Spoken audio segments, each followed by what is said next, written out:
promoting because I'm never going to give them a penny. Because hopefully they will be banned sometime in the near future. But good morning, everybody, and I want to wish everybody... Oh, wait, hold on. Why is this not... there we are. Okay, now you can see. I want to wish everybody a happy first ever HonkHonk Valentine's Day. That's right. Today is the first year... Oops. What's going on with... Okay, TikTok... I guess I gotta stop that. TikTok wants to look at the wall. Have I ever mentioned how much I hate this app? Like, I really do. I don't understand why people use it, but for the time being, we're gonna use it. Flip. Okay, that's the button we want. All right. So now we're on. So to all of you, I want to wish everybody a happy HonkHonk Valentine's Day, and this is the first HonkHonk Valentine's Day. I'm going to talk about that a little bit in the near future, a little bit in this. We'll get to there.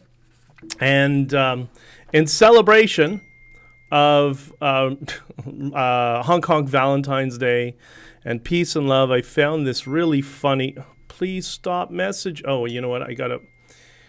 You know those people who send like one-word messages at a time and one-word messages at a time? Doesn't that always happen at the worst opportunity? Let me go and change this to focus, working. All right, so nobody can bother me now. Actually, I should be on, like we're on streaming.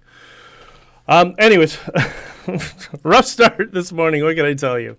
It is what it is. I got something here. I thought in order to celebrate HonkHonk Valentine's Day, I got this... Somebody sent this to me, this amazing tweet, and I thought it's really representative of the dating world today. At least that seems to be what it indicates for those of you who are still single. And her comment here is, I'll read it for you. Yeah. Update system. No, not now. I'm in the middle of a stream. The software that's streaming wants me to update while I'm streaming.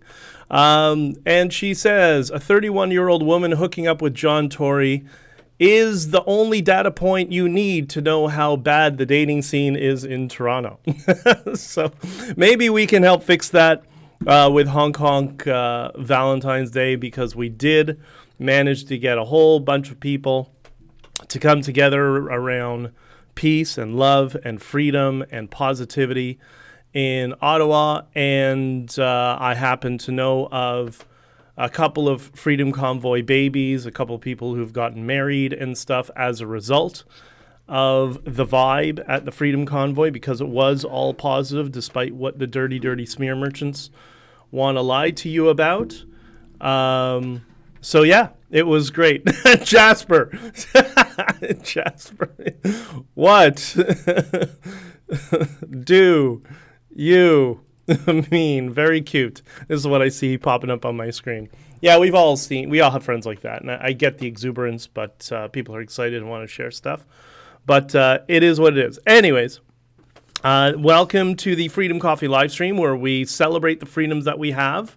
Some of the freedoms that we unlocked a year ago at the Freedom Convoy, and work on expanding the our freedoms in the future. And I think HonkHonk Valentine's Day, if HonkHonk Valentine's Day evolves to become an annual celebration of both the convoy and love, then maybe it'll be one of these traditions. But I'll talk about it in a couple minutes.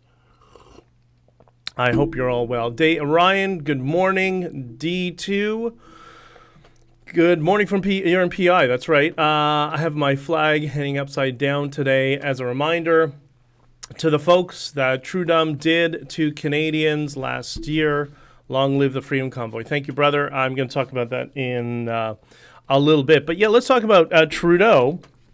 And I thought I heard the best comment regarding Trudeau, and it was discussing the balloons that are being shot down. Good morning, Ken, on TikTok. It was great. It was from Scott Adams. And this is how he describes Trudeau. And tell me this is not pointed and accurate. He says, Trudeau looks for opportunities to look weak and feminine, doesn't he? Isn't that true? Isn't that true? He looks for opportunities to look like a complete wuss and a complete coward. Is that the Trudeau brand? Is that the Trudeau doctrine? Cowardice and overly feminized man. That's what he is. Maybe Trudeau himself is gender non-conforming. I don't know, but yeah, I don't know. It's very interesting. Trudeau is looking haggard these days, according to Lisa. Wasn't he always looking that way? I don't know. Anyways, but I always thought he looked like an ugly Ken doll that didn't have quite as much knowledge as a Ken doll. But anyways, and a good example, remember, up into the election that I ran for the Conservatives, where Trudeau, did that. He made some statement in, I guess it was a town hall speech, and he said Stephen Harper's waving around his F-16s, like trying to exert like he's some sort of big boy in town. And I'm like, or however he worded it. And I remember thinking that, part of my language, yeah, you pussy, that's called strength. That's what it is. That's what you do. When you're the leader of a country, guess what? You have the military at your side. Like, that's the way it works. This is not drama class, buddy. And I just thought, like, wow, what a coward. Like, does he even have a Y chromosome at that point? I was just really... So yeah, I think that's the Trudeau doctrine, or the Trudeau brand, is to be as feminized as a man as possible, and I'm sure that's going to work well for him over time. I think that's part of the reason you're starting to see a lot of women turn on him who were initially supporting him. There's no one in any culture, in any sex, amongst our species, who thinks cowardice is attractive. There's no one. It's like cowardice, cowardice and neediness are very close cousins, and they are the least attractive qualities that anybody can have. And I'll tell you something else. Remember, I spent a lot of time on a university campus, having a business there and interacting with faculty and staff. And I've explained many times before that I saw the culture of woke supremacy invade the universities and infect the student body and the faculty. And you know what? Even the woke supremacists don't like feminist men. Even they hate them. Even they want a strong masculine man. They want it more than anybody else. They're that whole tag of toxic masculinity, I'm going to explain to you exactly what it is because I saw it. You know what that is? That's a coping mechanism because they're alone and they know they're going to be alone. And they can't ever find a masculine man because they're not attractive, because they don't invest in themselves. And all they do is focus on being victims. And the other thing is, just understanding human biology. There's that quote by E.O. Wilson that I love, that I've mentioned, I think, a couple of times on this stream. And that is that the genes hold culture on a leash. Your culture can tell you you're as feeble-minded and woke as possible. But guess what? Your genes will always override you. Natural attraction is never going to change. And I saw a lot of, these kids some kids got out of the woke supremacy cult. Not very many, but some of them did. And it's funny, the girls who, there's a couple in particular I'm thinking of, who got out of the woke nonsense. They came in, they were normal coming out of high school. Yeah, okay, a little bit lefty. And then, boom, they get captured by the woke mob, and then they have, green hair, they're overweight, they're not taking care of themselves, all that sort of stuff.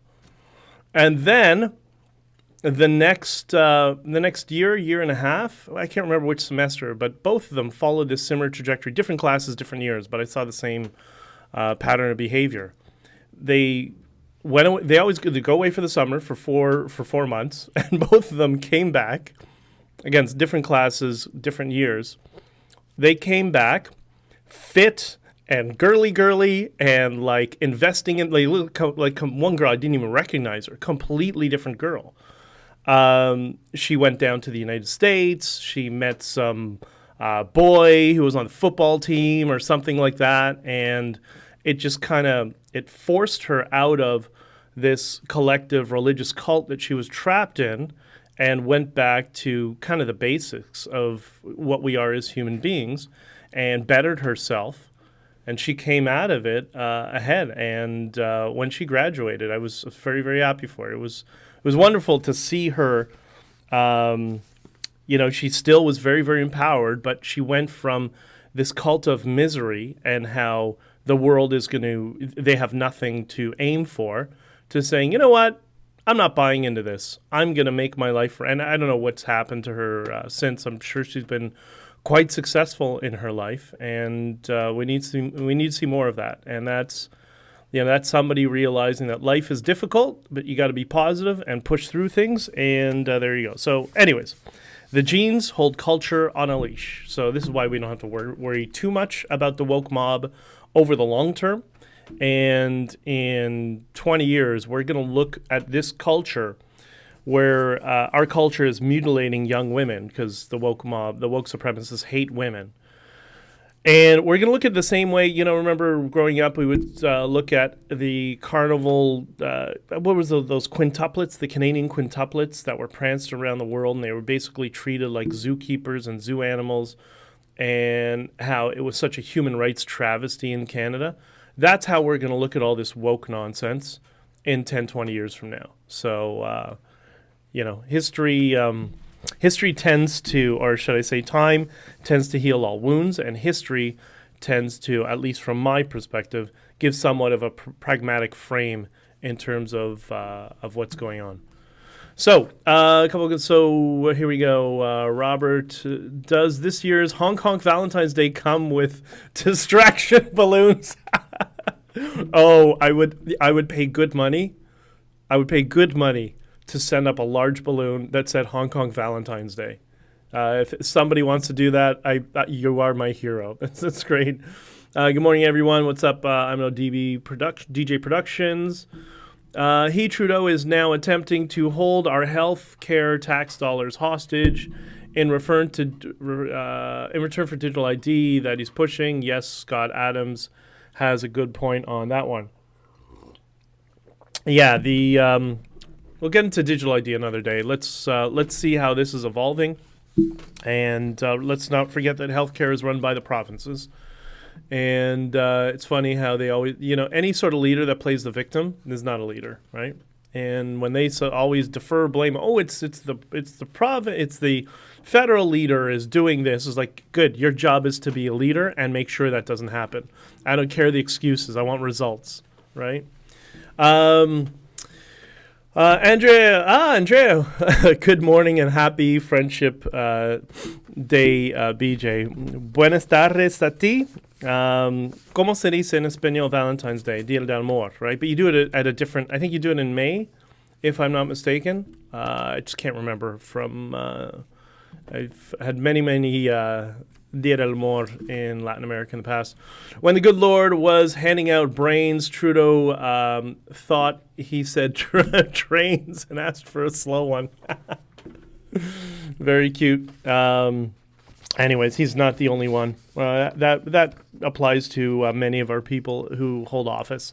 They're all the grunts and the rejects from the political sector who really couldn't contribute anything to a private business. And that's why they go to government. The best way to describe them is saying about the other day.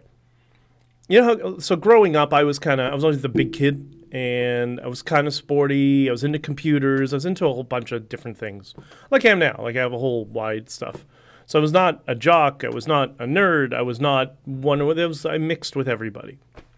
And but in every year, every class, each school that I was in, you would have like the nerds who were growing up in my generation were computer nerds. And that's how I got into bulletin board systems and eventually MP3s and all that sort of stuff because I had some of those friends in that.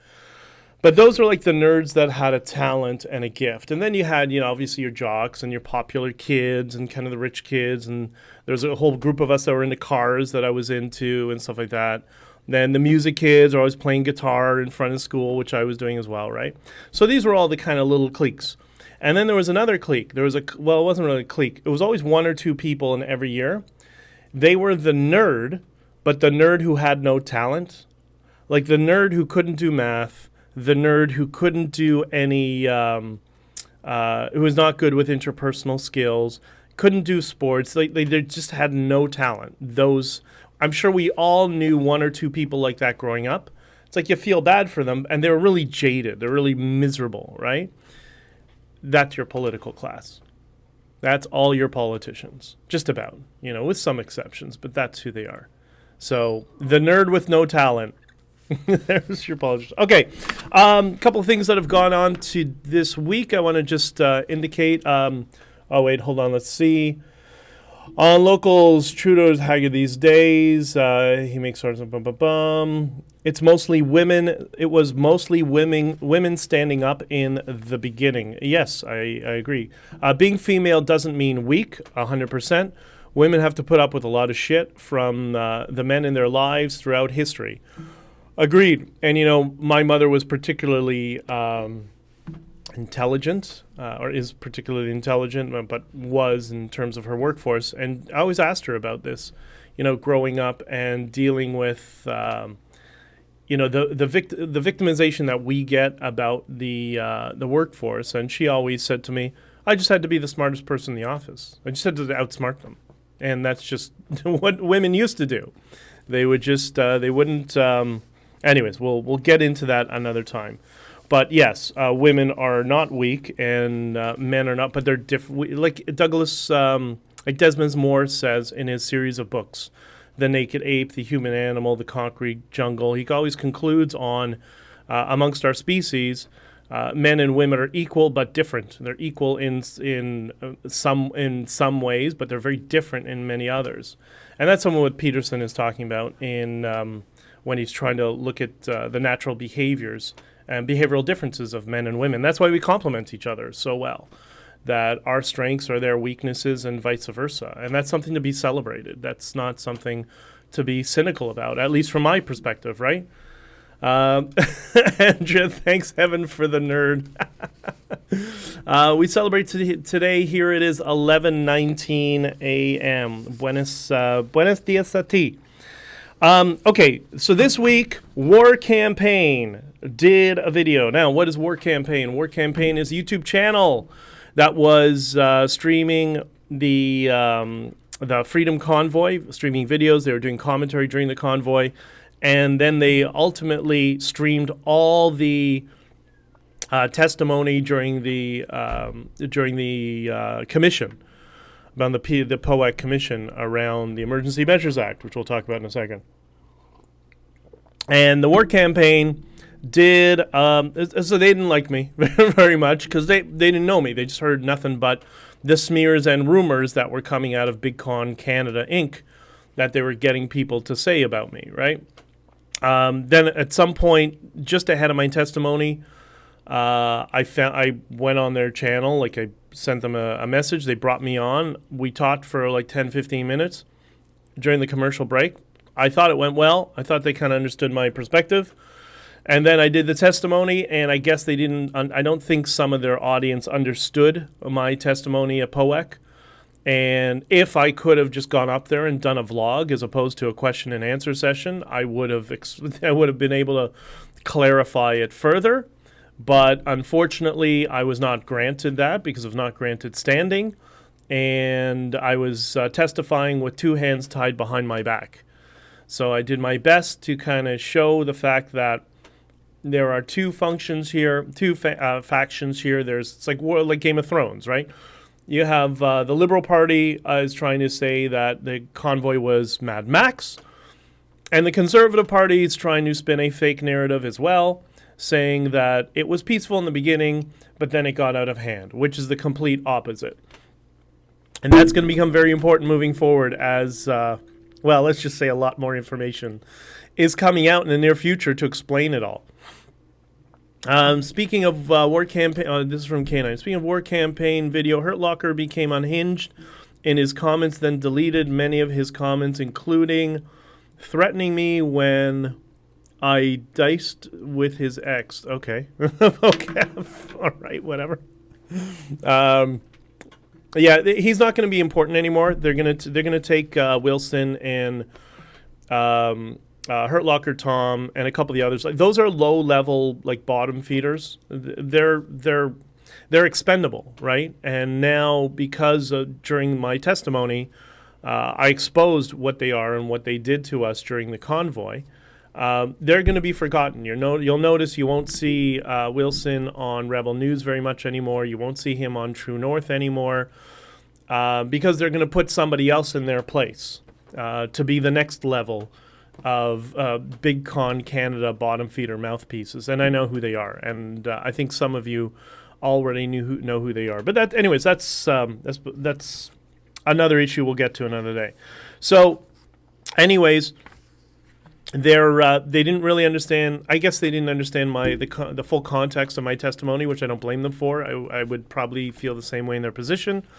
But once they started digging into what's going on and they started hearing from other people what has been happening during the convoy and since, they decided to do their own investigation. And Rowan did a deep dive, and people have been sending him information.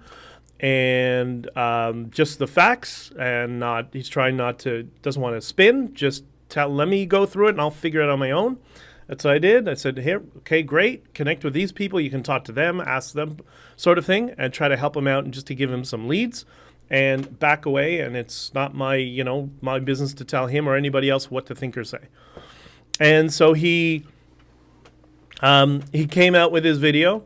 Called Adopt a Lawyer. Brilliant title. Love it. Adopt a Lawyer. And, well, let's just say it didn't go terribly well in the minds of some people who were really, really upset. But what are you upset at? They're the facts. I mean, this is just people independently doing their own research. And sorry you don't like the facts, but I guess nobody likes getting caught, right? Nobody wants to get they're caught with their hand in the cookie jar, which is exactly what's happened to them. So there are some people who will see that and they'll react negatively. They slip into cognitive dissonance. And this is always the case. There's always people that will, what are they going to do? They're going to lash out at me. They're going to lash out at Rowan and whatever. And the reason is because they're suffering narrative poisoning. And where does the narrative poisoning come from? It comes from Big Con Canada Inc. starting in August, going on Rebel News and True North and anybody they could go on to promulgate this fake narrative and lie to you. And to, they constructed this whole thing of, there was a deal with the city. There's no deal with the city. But they fabricate this entire narrative and story. And the people who only hear that and they don't hear anything else, which is what they would have gotten if they were watching Rebel News, who was in on this, then they're going to slip into cognitive dissonance, because now you're challenging all their conclusions and that they have come to, that were basically given to them, the opinions that we were primed for. And now they have to, step back and say, wait, everything I've been saying and believing for 6 months is a lie. And that's very difficult for people. And it's difficult for all of us. Me too. We all have a tendency to do this. But I'll tell you something. If you think that was bad, it's so much worse.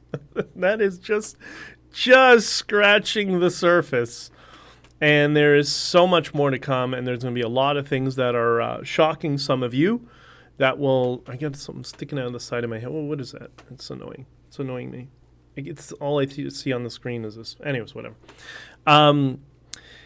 There's going to be a lot more that will come out that is verifiable in terms of emails and communications and whatever, to show exactly what these people were doing in Otto. And they're essentially just harassing and abusing us and trying to take over the convoy and take the money, or ensure that we didn't, the convoy and the truckers didn't get any money. That was was a multitude of things they were trying to do, and there's an interesting timeline from when the Conservative Party was trying to get us to adopt their messaging, to when Aaron O'Toole was removed, and then Candace trying to meet with us. Like, it all kind of now fits together. It all really makes sense. And but I'm not going to tell you, because if I tell you, you talk about slipping into cognitive dissonance, people are going to lose their minds, because they've been told for a year, oh, Dichter's bad guy, Dichter is this. So it can't come from me. It's got to come from somebody else. And then I can just say, yeah, that's exactly what it is. So I'm going to do my best to kind of, I'll comment here and there as information comes out, and verify if you want to, and you can reach out to me to do so. But I will, I'm going to try to do my best just to help people to figure it out on their own, and I'm not going to tell anybody else what to do. I just realized, by the way, should I, for the last section here, I'll go to comments in a second, I'm going to try to trigger the Discord live streaming and see if that works. Wait, okay, so Discord live streaming, and oh, hey, this works. All right, we're just doing we're prototyping and test netting some other stuff that you are all going to very much enjoy in the near future. So let me put this up here so I don't forget to turn it off when I run over to my truck. So everybody who is who's in the testnet Discord, good morning. I don't know if you're watching me already in the mainstream, but if you're not, it's good to see all of you. And that's going to be, by the way, I'm going to have so much more for us to interact in the near future. You're all going to really like. And I was also, because it's Valentine's Day, one of the things that was on my mind was, I think now that we have a couple of Convoy babies, we have people who have formed relationships, people who've fallen in love, maybe that's something we can add to all of this, is maybe we can have a platform, and have an idea how to do this, for people who are single within this whole passion, freedom, loving movement, for all of us, for those of us who are single, to start to meet each other, and maybe it'll help some of you create some bonds that will have an impression and change your life forever, right? So I'm playing with that idea as well, but that's something else. I'll let you know more as we build it out. Okay, so POAC docs prove experts knew trucks were planning to start spring or summer. There was no desire for an exit plan. Trudeau was the only meeting they wanted. Yes, and you know how I can verify that, K9? I said that directly in our press conferences and a couple of interviews. I think on Newsmax or Fox or GB, one of them. I was asked a couple of times, how long are you planning to stay here? And I said, I don't know, we could stay here, trucks that have APUs, as long as they're fueled, we can stay here for what, till 2023, 2024? I mean, now, were we actually going to do that? Like, let's be practical. I think if we had any leadership in government, and we would have, even as dysfunctional, disorganized as they were, trying to pass the buck, we would have had somebody to come to talk to us, and we already had some ideas of how to communicate to them. At least I did. The others seemed to be mainly political actors, so they were there just to prop up a political party, which I wasn't. And so I'm sure we probably could have come to a resolution much sooner. If Junior Blackface just came out and said, hey, like he was invited repeatedly, him and Jerry Butts, his brain. If they just had one functioning testicle and came out for coffee, I'm sure we would have been able to sort it all out and had at least some sort of plan during the first weekend. But remember, he is a feminized man. He tries to look as weak and feminine as possible, right? So what did he do? He ran away. Oh, I got a negative test, but I still have to isolate. What a coward. Yes, they're still criticizing you, BJ. Some of the podcasters are demoralizing people groups as well. Yeah, I don't get it. It's just kind of like, okay, fine. They're getting... I mean, I know why. I'll give you a little clue here. The people who are demonizing me are demonizing me for one reason, and to distract you and pull you away from me. That's Big Con Canada Inc. They don't want you to listen to me because I'm not part of their cult. I'm not beholden to a political party. I will never be beholden to a political party.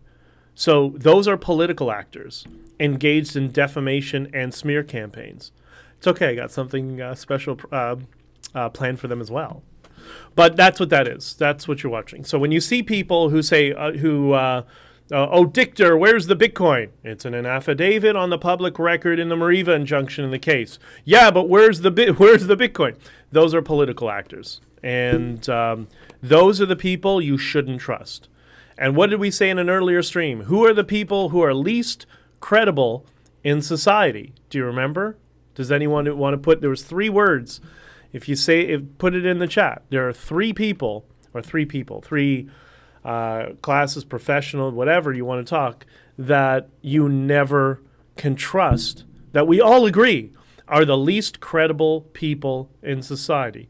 Yeah, K9 points out one already.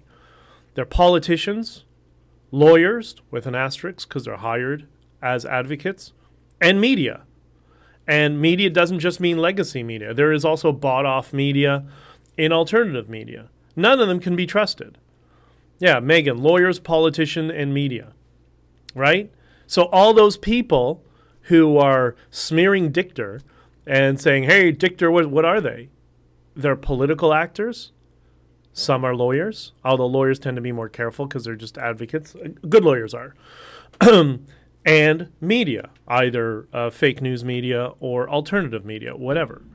That's who's telling you to not trust Dichter. Don't trust the guy who's not going to promulgate a political narrative no matter what. The one guy who's going to call them out on their bullshit. That's why. That's why they're doing it. John, what's up, brother?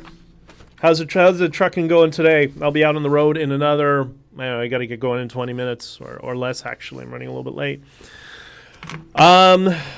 Good morning, John. Be careful, man. I saw some creepy stuff yesterday. Okay, so a year ago today, from Beth, War Campaign video was excellent. Yeah, watch it. And I think Rowan's doing more videos. I'm not sure. I know Diverge Media is also working on more articles and more videos. So I think there's probably, I happen to know there's going to be more information. What it is, I don't know. A bunch of us truckers, actual truckers, not lawyers, not political actors, but truckers, have been just sending emails and stuff like that. And they're kind of putting it all together. War Campaign is putting out another video on the 18th of February. Okay, perfect. Awesome. That's a good day. That's quite apropos. Least credible: politicians, lawyers, and the media. All the people telling you don't trust Dichter. They're all those 3. Twitter Spaces Thursday with Diverge Media. Oh, is that this week? That's going to be... Oh, okay. Yeah, I think I can make it. All right, cool. So, a year ago today, why do we want to celebrate HonkHonk Valentine's Day? It's very important. Why? Because Valentine's Day, as we know in our culture, whether you think it's corporatized or not, that's irrelevant. Valentine's Day is a universal day of love. Of if you have a partner, if you're married, you have a girlfriend or boyfriend, this just becomes the day of tradition to show your love and support for one another, right? And I think it's important in our culture, not just in Latin America. It's very important as well, as Andrea would agree and explain to you. But it was... I'm doing a live stream. People are, where are you? I'm doing a live stream. Anyways, the day of love in Canada, Valentine's Day, while we all stuck together and came together and unified around peace, love, and freedom, right? Because we saw that. I mentioned that we discussed that many times in many of our in many of the press conferences, interviews, whatever. And that was the vibe on the street. That's why we built the soup kitchen and the saunas and the hot tub and the bouncy castles and the barbecues and feeding people and all that sort of stuff. That was all us coming together and unifying around love and around peace and around freedom. But what did the Canadian government do on the Day of Love? What did they do? They doubled down on hate and violence to a degree that we've never seen, at least in recent memory, in Canada. This law, the EMA, and for those of you who are in Chile or in the United States or Latin America, that's Canada's equivalent of martial law. So because we had some trucks that were in violation of city bylaws where they were parking, our government brought in violence and started beating people. And I do remember watching, they started on the 18th, but the law was invoked on the 14th, which is why this is important. We need to distinguish that on the 14th, that this was the day that Canadians chose love, the government chose hate and violence. That's the message out of HonkHonk Valentine's Day.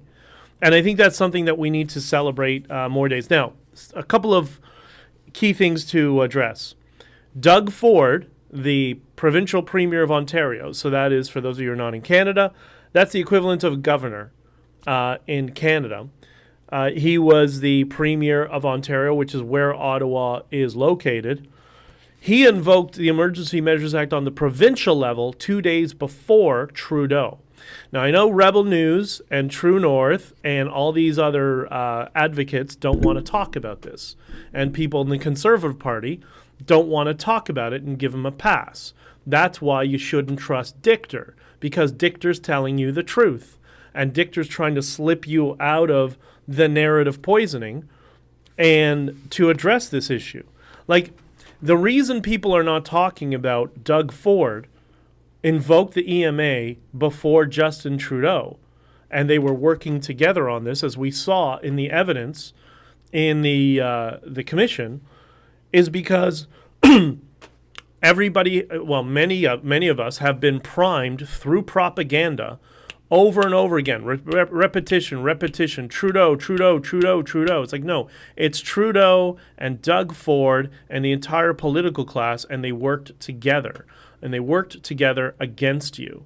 And if we're going to have new leaders come into office, they need to prove to us that they're not going to do this, that they're not part of this corrupt class, which is what they are, right? Wasn't it also the day the Emergencies Act was declared? Yeah, Valentine's Day was the day the EMA was declared. Trudeau demonstrated just how much he hates Canadians. Howard, Trudeau and Doug Ford demonstrated how much they hate Canadians. Doug Ford froze the Give, Send, Go money by seeking an injunction in Ontario Superior Court. Doug Ford invoked the EMA 2 days before Trudeau. It's not to say that Trudeau's okay and Doug Ford's bad. No, they're equally bad. They're the same thing. One's just wearing a fat suit, but they're the exact same airhead. Wasn't the police... Was it the police or really angry meter maids? EA is just an extreme way of saying you didn't put change in the parking meter. That's exactly it, John. Perfect. We invoked martial law because people didn't put change in the parking meter. Well done, my friend. Well done. That's very accurate. So it's very important that we overcome the narrative poisoning through propaganda to ignore Doug Ford and just focus on Justin Trudeau. Despite how many political actors will try to stab me in the back and smear me, and don't worry, I have some plans for them in the future. But despite the people who are telling you that, the reason they're telling you that is because I won't shut up about Doug Ford being just as bad as Justin Trudeau, that they're the same thing. Canada's political leaders got scared because the sheep they were accustomed to herding turned into lions. Yeah, 100%, Howard. And I think also what people are seeing, not only the government, but hopefully in the judiciary as well, that we're the overwhelming majority, that it was truckers and farmers, people in the fisheries industry, contractors, tradespeople, investment people, billionaires, and you know what else I found out this week? That there was a massive amount of people that one of the reasons it swelled in Ottawa on the weekends, that so many of those people were Ottawa citizens who worked for the government. Yeah, we had a lot of support from people who work for the government, who were fed up with all this mandate stuff when they were going to work as well. But they couldn't say anything. And they were receiving emails from the government telling them you can't support the Freedom Convoy. Right? Their unions were telling them don't support, and people aren't dumb. My dad was a teacher, the same thing. Used to get that all the time. This election, support the NDP. And my dad would always say to me, what, I'm fucking stupid and supporting the NDP? No way. This is how my dad talked. Anyways. So let's not let them off the hook by just distracting to Trudeau. Yes, Trudeau is a problem. He's the first problem we'll take care of in the election cycle, because his election will be coming up first. But number two is Doug Ford. And how are the Federals Conservatives going to prove to us that they're going to abandon what they did to us in Ottawa? Like, all they, it was so frustrating. They're so dumb. Remember, the nerds in the schoolyard who have no talent, those are your political operatives, right? They're so dumb. All they had to do was come out, a group of them, conservatives, in front of the police, say, stand down. You work for us. Go back. We are going to. They say they don't. They all meddle in policing all the time, anyways. All of them do. Like, how many MPs call police superintendents for favors or somebody they don't like or whatever? It's rampant. It's happening everywhere. All they had to do is stand down, go back to work. This is a political solution. This requires a political solution, not a policing solution. And if they did that, if #leadership had the balls to do that during the Freedom Convoy, which wasn't even our goal, they would have gone inside to Parliament, and guess what? We wouldn't have Trudeau now. So we have Trudeau because the airheads and cowards in government. And I hope there's somebody with some strength and some courage who will wake up, or maybe they'll get a lobotomy. Just frustrating, right? Elections won't help. They're rigged. I don't think they're that rigged here, because remember, we use paper ballots. I've worked when I was younger in polling stations, and it's not like when they elect leaders in the parties. The party leadership elections are all rigged, but the general elections not so much. And Andreas, I'm with your dad.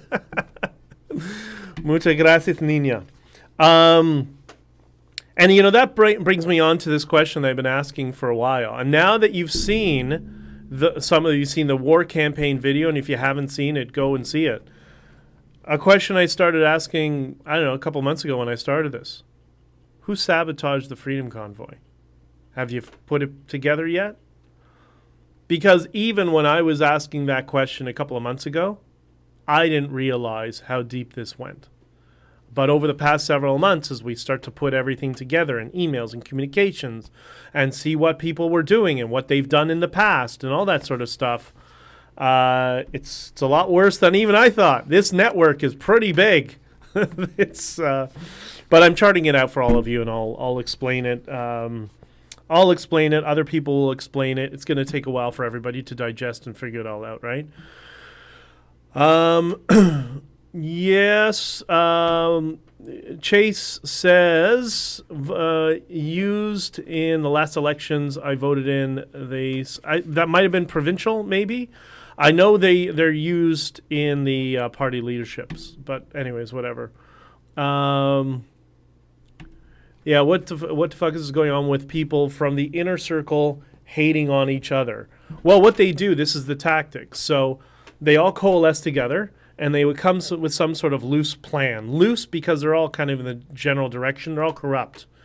And then it's attack everybody else who's not in their little clique, in their little group. And then when they think that person has been sufficiently defamed, then they say, everybody's got to stop the divisiveness. We need to unify.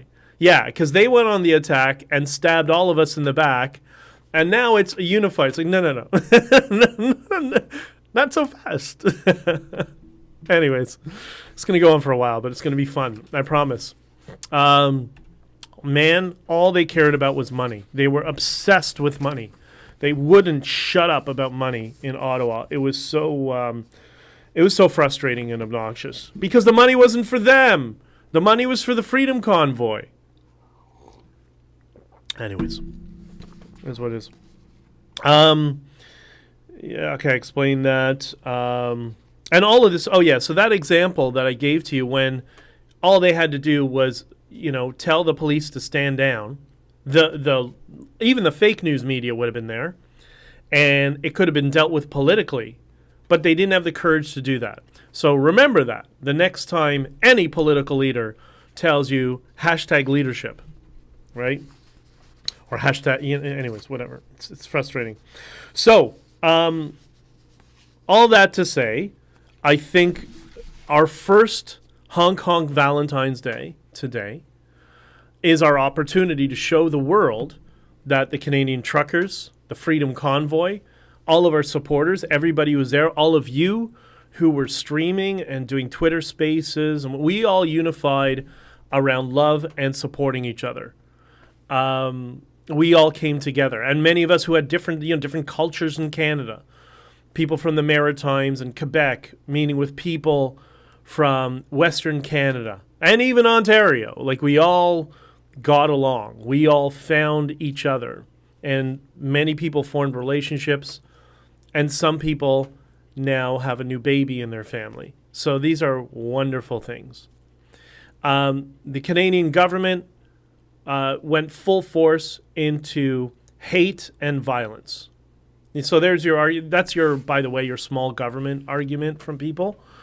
It's because that's what a government does. They're incompetent, and now they're hateful, and they're violent. And I think that can be the message moving forward. This is just the first year since. There's still a bunch of legal stuff going on. There's still a bunch of wrangling from the political outsiders who were sabotaging us. The rest of us have been communicating with each other. Truckers, organizers, road captains, we've all been coming together and talking with each other and figuring out how to help one another, which is what the movement was about. And I think, every subsequent year, I think we should figure out a method and a way of celebrating. These traditions tend to build over time anyways. It's only in the movies that we think that, there just always was whatever holiday it is. You pick and choose. No, holidays and traditions build over time. And every year they become more intense, more people participate. This is our year just to seed this idea of HonkHonk Valentine's Day, the day that Canadians came together around peace and love, and the government bureaucracy chose hate and violence. And that's not where we want to be as a country in the future. So this Valentine's Day can become a reminder of peace and love and the danger of a bureaucracy that's out of control, that wants to strip that peace and love from all of us. Ryan says, what are your predictions about the commission? I don't think they've changed since what I said in the beginning. It'll be truckers bad, government bad, don't do it again. Here are recommendations to the Emergency Measures Act. Justice Rouleau is a veteran and experienced justice. I think he's on the Court of Appeals. And I thought he was quite fair. I would have appreciated if he gave me standing. But aside from that, I think he was actually pretty good. He's pretty balanced. And this will be his legacy. And his legacy will be to put in the Rouleau recommendations to the Emergency Measures Act, and that will be his legacy in Canadian jurisprudence. And I think that's what we're going to get out of it. So it is. Are you going to meet up with Christine Anderson? No, that's part of the grift. That's part of Big Con Canada Inc. I don't think anybody should go. That's part of the apparatus that sabotaged us. So I would recommend not to. She was paid handsomely for that, and was very disappointed to figure out how all of that transpired. Think about it. Why is a European MEP coming here? That would be like, I don't know, the example I gave was randomly Larry Bronk, whatever his name is. A conservative MP, a random conservative MP, traveling to a random country in, I don't know, Europe, South Asia, you choose the country, to criticize the government. Why would you do that? Because it's a money grift. And it's a money grift from the people who are organizing it, who are also had a hand in disrupting the Freedom Convoy. So, like I said, these people are obsessed with money. The word we have in Yiddish, my dad always said, is chazers, right? If those of you who've watched Scarface, or what was that U.S. Senator? What was her name? I can't remember. But in Scarface, he famously says, what's a chazer? It's a pig that don't fly straight. It's just like the worst of corrupt pig, like a pig that swims in its own filth. That's what a chazer is. So I tend to stay away from that. I was invited. I asked some people who wanted to pay for tickets for me to go, and I'm like, I'm not giving any money there, and don't give any money to them. Don't do that. And that's going to come out in the near future, too. That's part of Big Con Canada Inc., and that will become clear and apparent over time as well. Sorry, I don't mean if I apologize if that upsets you, Charles. I mean, if you want to go, whatever. But I'm not going to. I have a line in the sand with that sort of filth and chazers and corruption, and I'm just not. I'm not going there. Besides, I got a truck to run. I got stuff to do.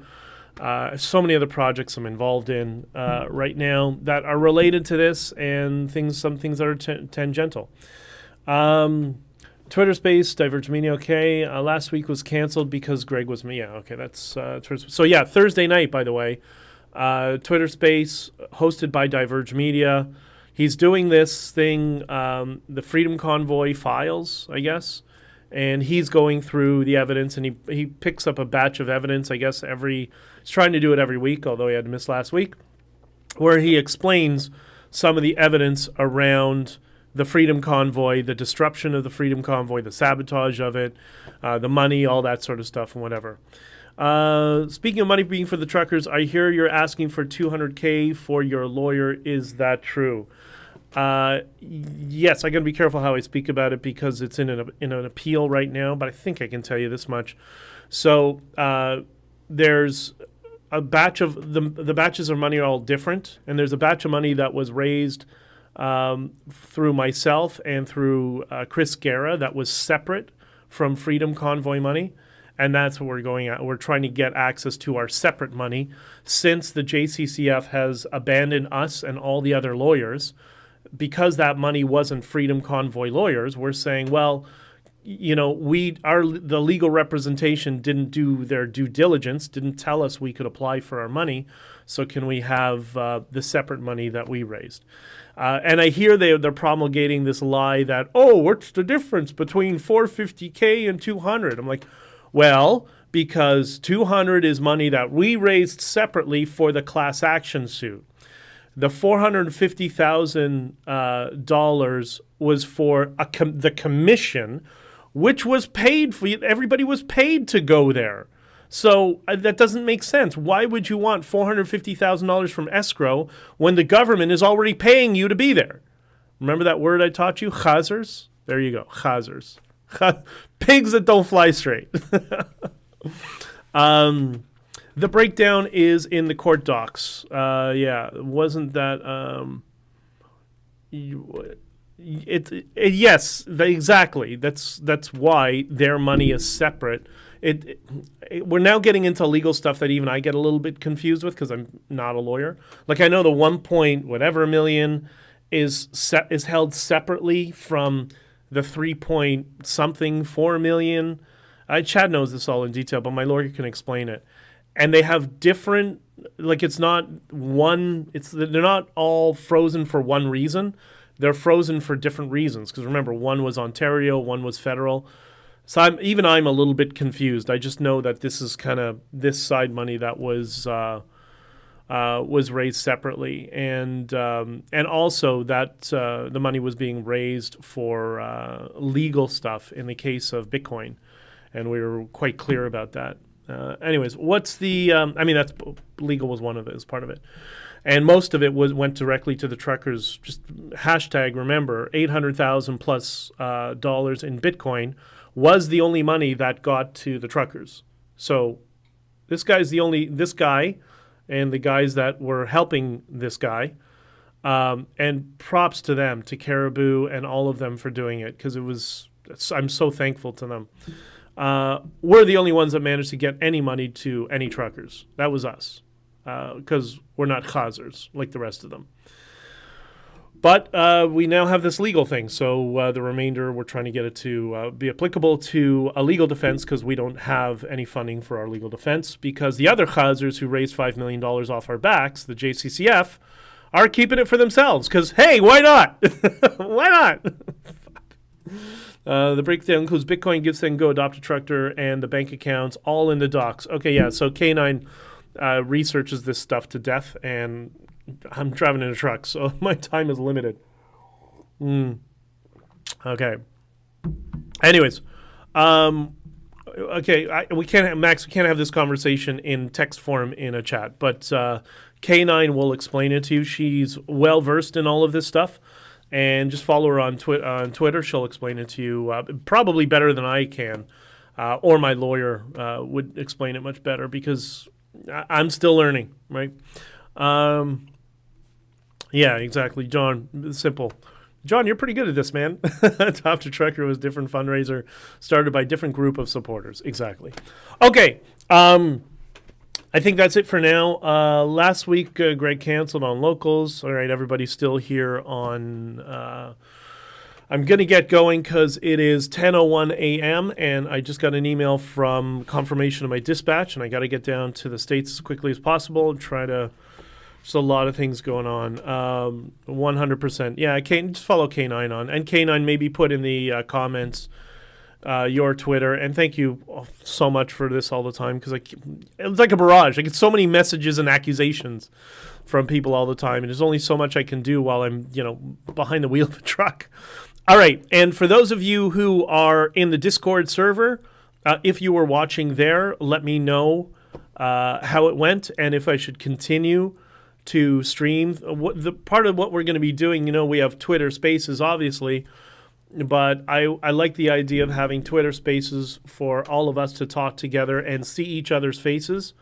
Twitter Space is just audio, but in this platform, we can do it video as well. So, but we're still working on it, and we'll have something for all of you sometime soon. So remember, today is the first, just the first, HonkHonk Valentine's Day, where we all celebrate loving each other and coming together. And the government last year focused on hate and violence and beating its citizens who were there feeding the homeless, having dance parties, trying to get their freedoms back. And you know what?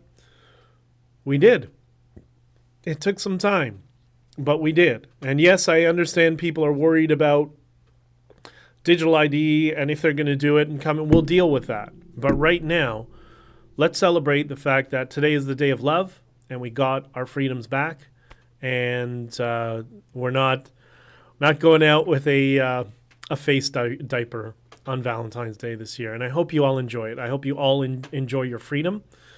This is why I got involved in the Freedom Convoy. This is why many of us got involved, the ones who are not political actors, got involved in the Freedom Convoy, was to help all of us and to help you have your freedoms back so your lives wouldn't be disrupted. So celebrate that and be kind to people today and appreciate how good life is. Because I know a year ago, all of us were under such extreme anxiety because we couldn't see the direction that society was going. It looked as though it was falling apart. Well, it didn't. There's always going to be bumps in the road. Yeah, I know. The chemical train and the balloons and whatever. Listen, there's always craziness going on in the world no matter what. We always think the world is falling apart. But for today, especially today, focus on love and your family and your kids if you have them. And enjoy the beautiful weather and make the best of it. Okay? I got to get running. And Denise, thank you very much. I will do my best to drive safe. Hitchhiker, later, bro. I'll talk to you all soon. I'll probably be back on, maybe, Tuesday, Wednesday. Yeah, maybe I'll do a stream on Thursday morning or something. And then Thursday night, Diverge Media is doing the Twitter space on the Freedom Convoy files. I don't even know what he's going to talk about, but should be interesting. Happy Valentine's Day, Andrea. Feliz Día del Amor. Y nos hablemos pronto. Okay? I'll talk to you all soon. And be good to one another.